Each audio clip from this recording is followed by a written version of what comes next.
Your project's narrative will focus on interior perspectives with the goal to express the atmospheric conditions. During this exercise, I'm going to open the door a little bit just because it's real hot.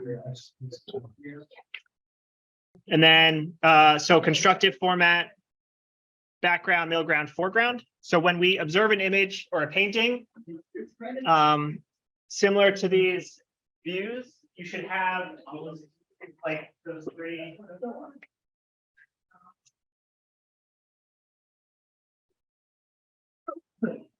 That's somebody. Shut up. You trying to send a message. I'm so mad at me. I'm sorry because Press really didn't get posted. That's what actually what he. That's okay. The golf course, the old Westbury golf course. Someone told him that we're allowed to go and like use the old Westbury, like the golf course. We're allowed to use it. That's bullshit, right? No, it's not. It has. I asked my advisor. He said yes. I think she should free money. Anyway, But if I get arrested, it's searchable. just call them and ask. Anyway, so I studied though. Yeah, I actually did. You really. So when you look at these images, it's not like you don't necessarily have to pick something that's on center. I think that that's a negative aspect of these three drawings. Because it's really just like, these are only looking at a 1 point perspective. I think it can be shifted based on your view. So if you take Gabe's model, which I don't know anything about, and he's still exploring himself, right? Great. You can, I have like the name view set up, your lens length, you could probably drop it down to 35 so you can kind of get inside the model a little bit better. I would turn on shaded mode.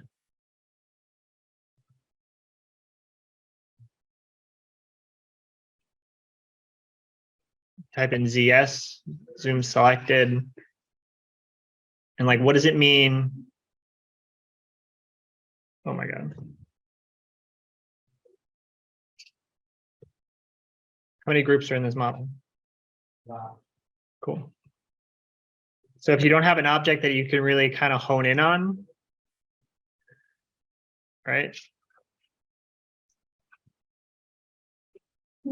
Oh boy. Oh boy. You can make one. So maybe it's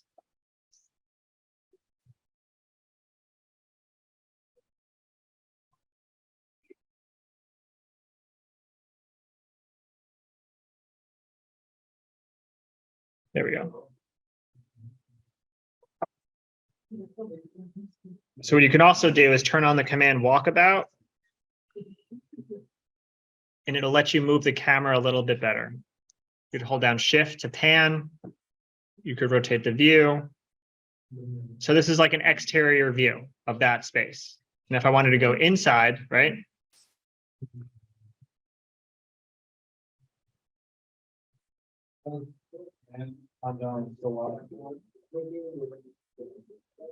On your Mac? Yeah.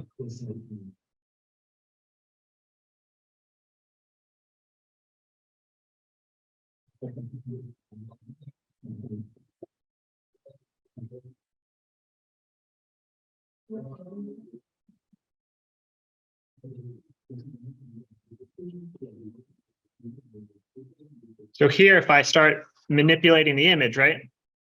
And I start getting to a nice spot in the model, like we talked about before, you can turn on the sun, turn on the skylight. You can, if you're not selecting an object, maybe you need a wider view depending on the scale. So I want the stairs in the foreground, this piece in the background, like this piece in the middle ground, and then the background is that purple piece, right? So how can I push the perspective to kind of highlight? If you hold down Control, you can zoom in and out like this. so that I can see what's happening on the roof. Maybe it's not the corner, maybe it's right here.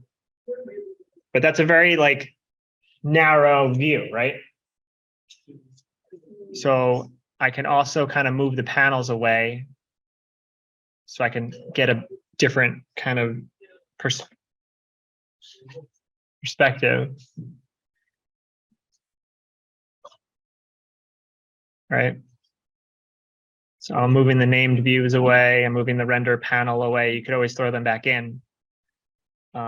We also talked about the safe frame. So showing what's going to be rendered when we're looking at the render view. So there's an element here that might be interesting if we could see kind of what's around the corner, right? So maybe I like this view. I could push the perspective a little bit more, make it a little wider, but you don't want it to be too wonky, right? You don't want to force what you're doing. If you zoomed in more to a tighter lens, more is going to happen, right? You're going to have a tighter view of that space. So maybe 20 is like the really max I could push this without it starting to warp. So you can see that here, this line is stopping from becoming straight. It's not really, it's kind of canted, right? So now I could throw up the rendered view itself. And now I can kind of have those nice shadows. We have a nice background. This is a good time of day.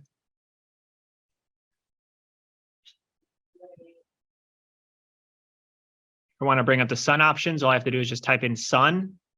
Maybe I could change the time of year.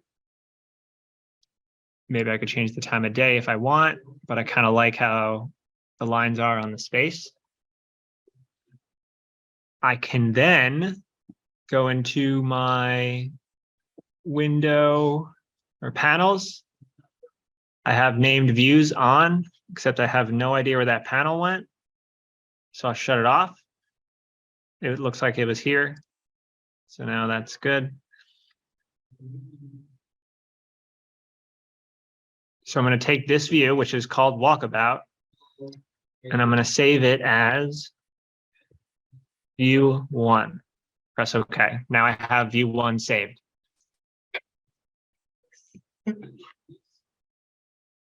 Laughing at myself because I want you guys to raise your hand who's watching the match right now. Okay. Should I have raised my hand? All right. So then we have the view, we have it saved. And now what I can do is I can go and I can save this view itself, but it's kind of a little blurry. Maybe I wanted a better ratio. So I could go to the render settings.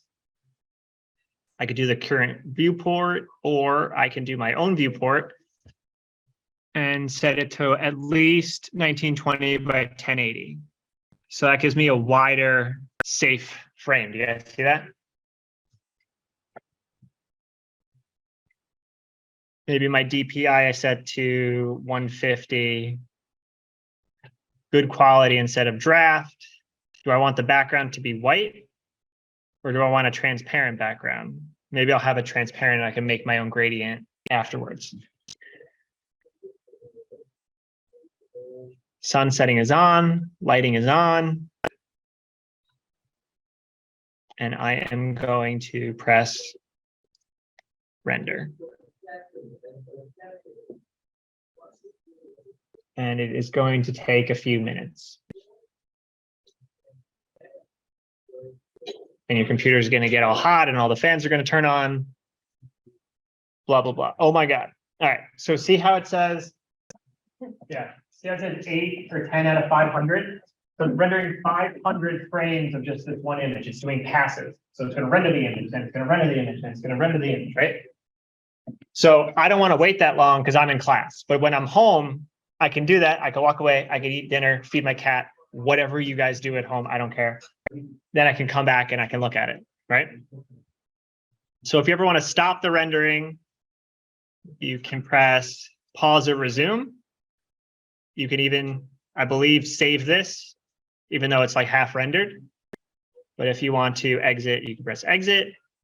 And I'm going to go back. I like the frame. and I like the aspect ratio, but instead of my DPI, I'll drop it down to 72. And instead of good quality, I'll do draft, and then I'll do render, and let's see how much money and time I've saved. Or by time I meant time. So it's only going to do 50 passes now, because my dots per inch or digital pixels per inch is a lot smaller. It's more than half. Right? So it's going to do a lot less passes, but it's going to create a much cleaner image. Does have any questions so far of what I'm doing and why I'm doing it? Cool, because I've done this before. So I appreciate you guys not asking questions. And yeah. Are you nice and golf? No. Come on. Bro, you would literally have home for you. Exactly. All right. So export. All right. Does anybody want to guess what I'm doing wrong? PNGs. JK. You guys got it right. So if I wanted a transparent background, I want to save it as a PNG. Portable network graphics. Couldn't tell you what that means. You can set 3 but that's viewports, whatever you want to do. But the idea is you're going to take everything. You're going to select this viewport again. You're going to do make 2D. You're going to do OK.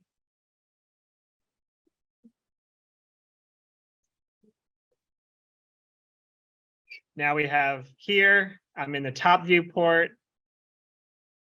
You guys see what I'm doing? Yeah. Export.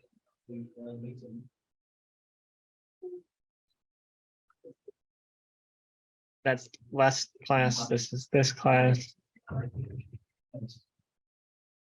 Save it as a Illustrator file. View 1 lines.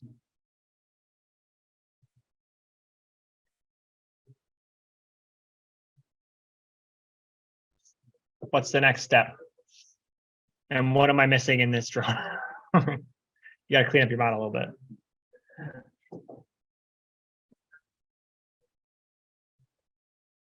Does anybody want to guess what the next step is? Yeah. So you can either do Illustrator or Photoshop first, whatever you prefer. So if I want to open up that Illustrator file that I just made.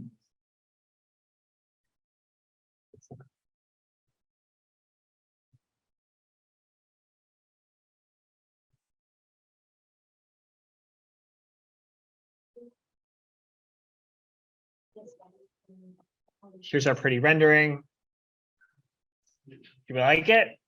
And it's going to be smoother once we do a larger pass through it. But for this quick pass, it's not that bad. I was recently featured in a YouTube video. No way. Yeah. You want to see?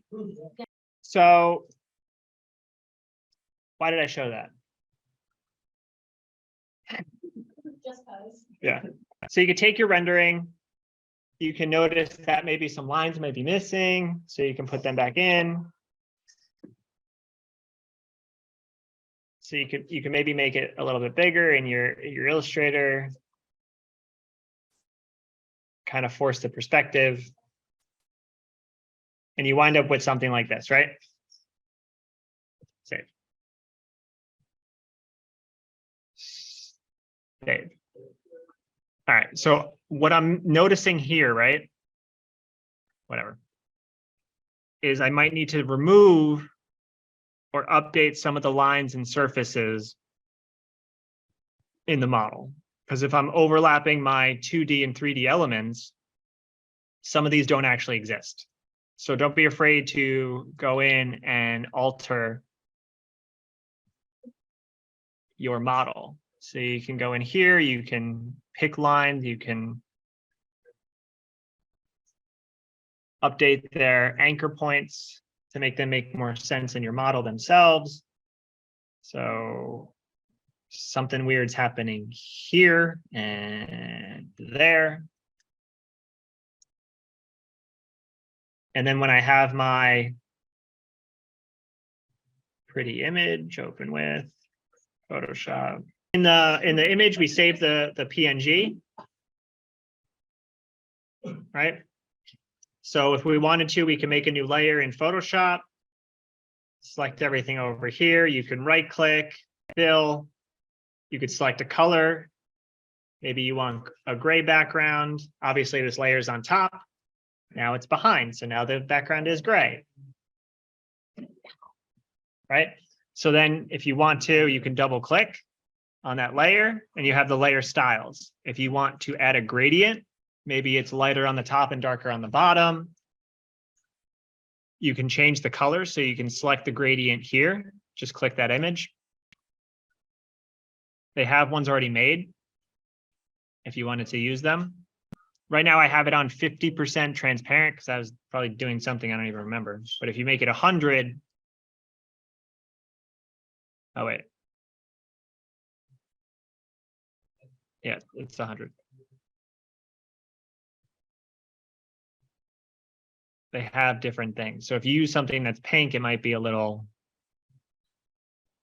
weird, but it also might be nice. I don't know. So like try to find what works for your project in general. You can also change the angle of the gradient. It doesn't really look like it's a gradient in my opinion.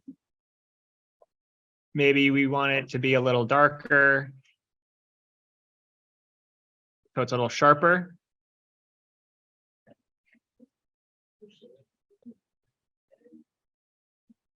Right? And then we can go in, and I think some of the rules might be using black and white. See how it looks like. You can maybe create two versions. So in order to do that, you could quickly go to adjustments, because maybe you like your model, the colors that it is, right? So if you go into adjustments in Photoshop, there's a quick black and white button. Makes it black and white. It creates its own layer. So you can actually change the opacity of that layer. You can turn it on and off. You can make the adjustments of, you know, is it a tonier, moodier space, right? You can start messing around with whatever colors the reds and yellows are within that black and white space, right? You barely have any greens or blacks, but you know, you have some magentas. So maybe the magentas are your dark versus your light. You can start messing it around with that. That could be really cool. And then if you want to adjust the, I don't know how much everyone knows about photography and whatever, but you can adjust the brightness of the image. So is it once again, is it a darker space with less brightness? Is it more contrast? So is there less diffused surfaces? Is there more blacks versus white? You can look at the whole gradient and the levels of the space. So you can see here that there's lighter sections, right? And if you want the white to be the white, you can select this white here and you can make that the white or the whitest part. Or if you want back here to be the darkest part, you could select the black, click black, and that'll make it and adjust the levels there. You could also use the auto setting, and you can just turn these on and off to see if they work for your project. The next step would be you can go in and add your scale figures. So I can go in and I can click my documents, desktop. I have that weird scale figure from the beginning still, right? This guy. So I got this person in a cape occupying my project. I can go back to my model, right? I can click back in my view. That's my person in my view. It looks like they're about the size of that object. So for some reason, this person is yay high. Okay, we're going to work on this. Okay. Because I don't think this person should be this tall. But maybe they are. I don't know. So does everyone remember the trick? So if this person is this high, I then bring my imaginary ruler, and if you don't have the ruler set up in the project, you just press Control R, and that'll bring down your ruler. So you can select the guide and bring them down to where the horizon line is. Set your character and put them in the space.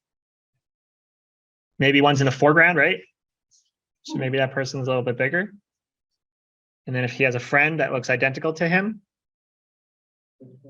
Exactly. And maybe he's in the passageway up there. And if he's in the passageway, I go in here. I right click on my character. I rasterize him. I select the blurry part that's here. Press delete. And now he's going up the stairs. You guys see? Yeah. What?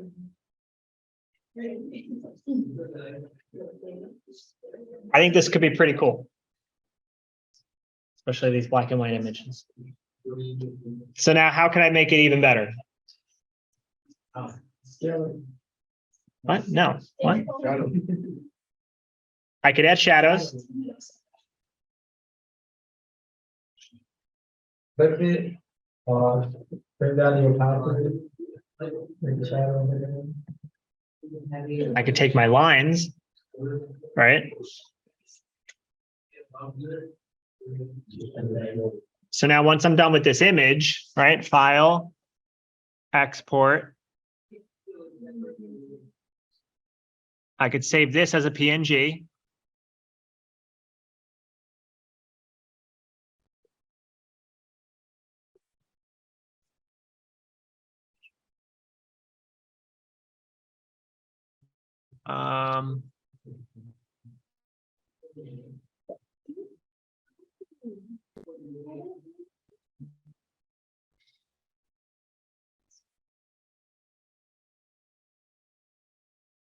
So that's in Photoshop.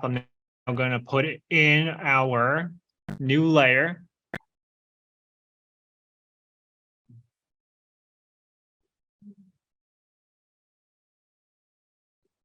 In our Illustrator. So I have this layer active right now, right? I'm now going to go to my files, NYIT 140 in class 29. I'm going to take my image and I'm going to put it in our Illustrator file. I'm going to scale it and match the lines.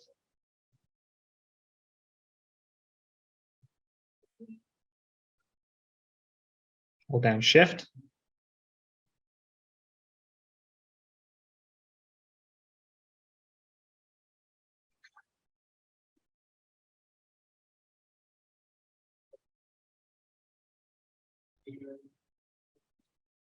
So it looks like I'm getting close. I'm getting close.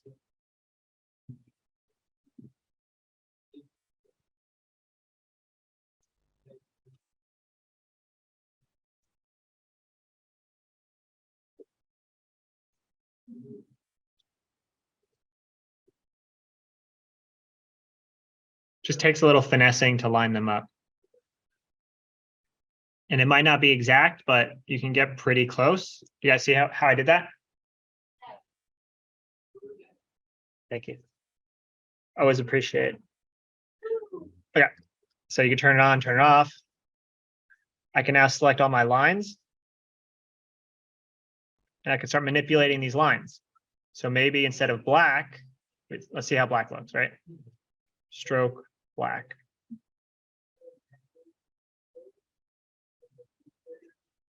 So if I add these lines, right, does it really tell or add to the story? Maybe, right? But because I made this a black and white image and because this is so much of like a high contrast space, what could be interesting is what if I make these white? Kind of go the opposite direction and emphasize the lines even more, right? I could also do the opposite. Instead of putting the image in the front or in the back, I could put it in the front and then open this up and change the opacity of my image itself. Did that do anything?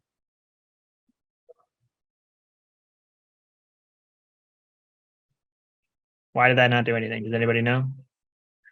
because I'm not actually changing the image. I have to click the image. Thank you. I just figured that out. Whew. I had a great little break. Anybody else had a great little break? We already talked about that, remember? Yeah. And you want. I did. I did not want to talk anymore. No, I had things to do. So that was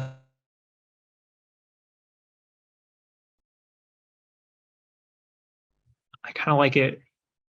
I like it full blown, 100.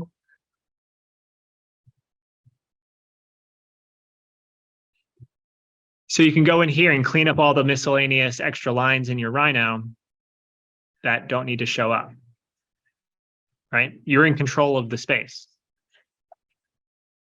And then what you can do, file, once you clean up all these lines, maybe this line, instead of being there, we can go in, update the anchor point, right? This one's bad.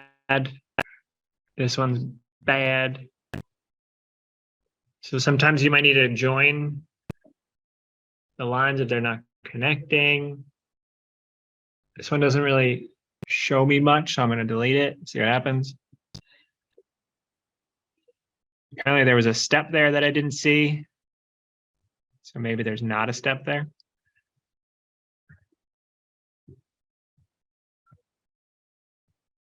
So, like, Gabe, do you see what I'm doing? Great.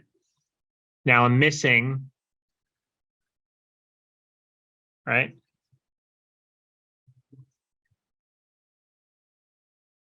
I'm missing these lines here. So I'm going to use them and anchor them back in.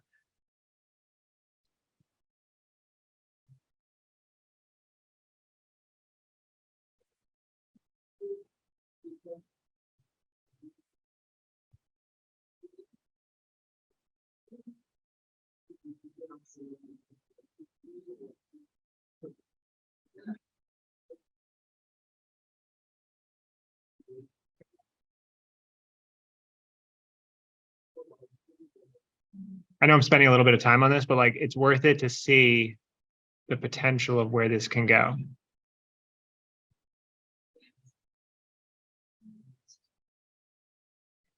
What do you guys think? Is this cool? No. So you could, oh,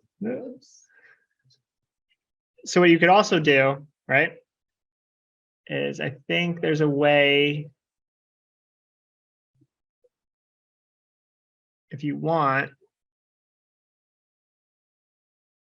to move the lines, copy and paste them, and have them go around your character.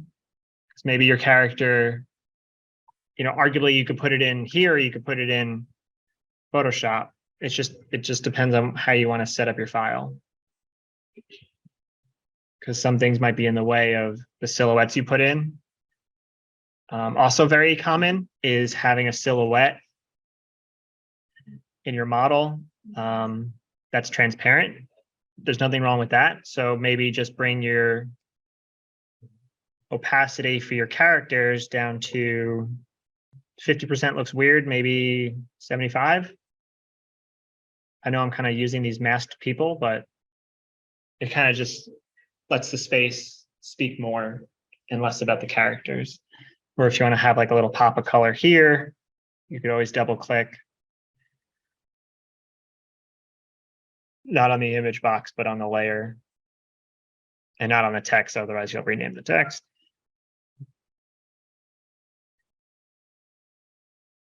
And maybe if you want to be pink, you could be pink.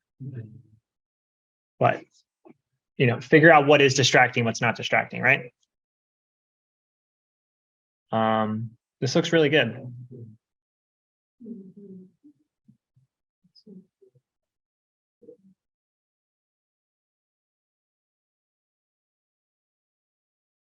So you do file, save your project, file, export for screens. That sounds cool. As a PNG.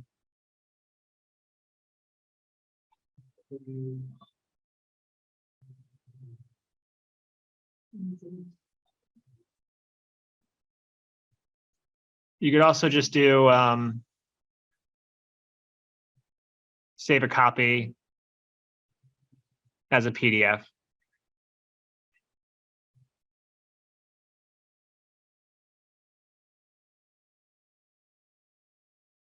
But if you really want a clean image, you could also simply open that PDF back into Photoshop, right? And then file, save it back down to a PNG.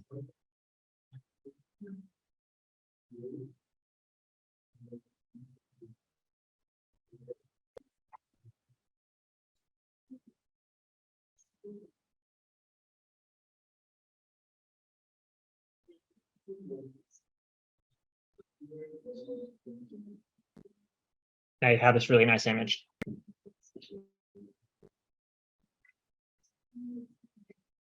So that's where we started from. And this is some of the process. And that's what we could do to it.